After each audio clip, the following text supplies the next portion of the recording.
حضرت ابو ہریرہ رضی اللہ تعالیٰ عنہ سے روایت ہے کہ ایک شخص نے نبی کریم صلی اللہ علیہ وسلم سے عرض کیا کہ مجھے کوئی وصیت فرما دیجیے۔ آپ صلی اللہ علیہ وسلم نے ارشاد فرمایا، غصہ نہ کیا کرو۔ اس شخص نے پھر اپنی وہی درخواست کئی بار دہرائی۔ آپ صلی اللہ علیہ وسلم نے ہر مرتبہ یہی ارشاد فرمایا، غصہ نہ کیا کرو۔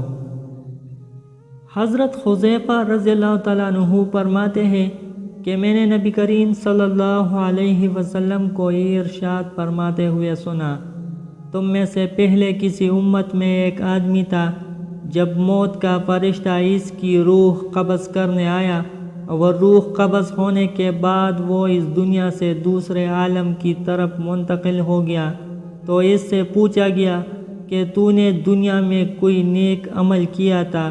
اس نے عرض کیا، میرے علم میں میرا کوئی ایسا عمل نہیں ہے۔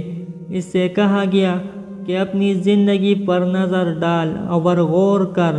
اس نے پھر عرض کیا، میرے علم میں میرا کوئی ایسا عمل نہیں ہے سوائے اس کے کہ میں دنیا میں لوگوں کے ساتھ خرید و فروخت اور لین دین کا معاملہ کیا کرتا تھا، جس میں میں دولت مند کو مہلت دیتا تھا اور تنگ دستوں کو معاف کر دیتا تھا۔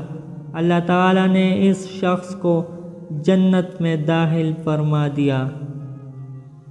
حضرت ابو قتادہ رضی اللہ تعالیٰ عنہ فرماتے ہیں کہ میں نے رسول اللہ صلی اللہ علیہ وسلم کو یہ ارشاد فرماتے ہوئے سنا، جو شخص یہ چاہتا ہے کہ اللہ تعالیٰ اس کو قیامت کے دن کی تکلیفوں سے بچا لے تو اس کو چاہیے کہ تنگ دست کو جس پر اس کا قرض وغیرہ ہو مہلت دے دے، یا اپنا پورا مطالبہ یا اس کا کچھ حصہ معاف کر دے۔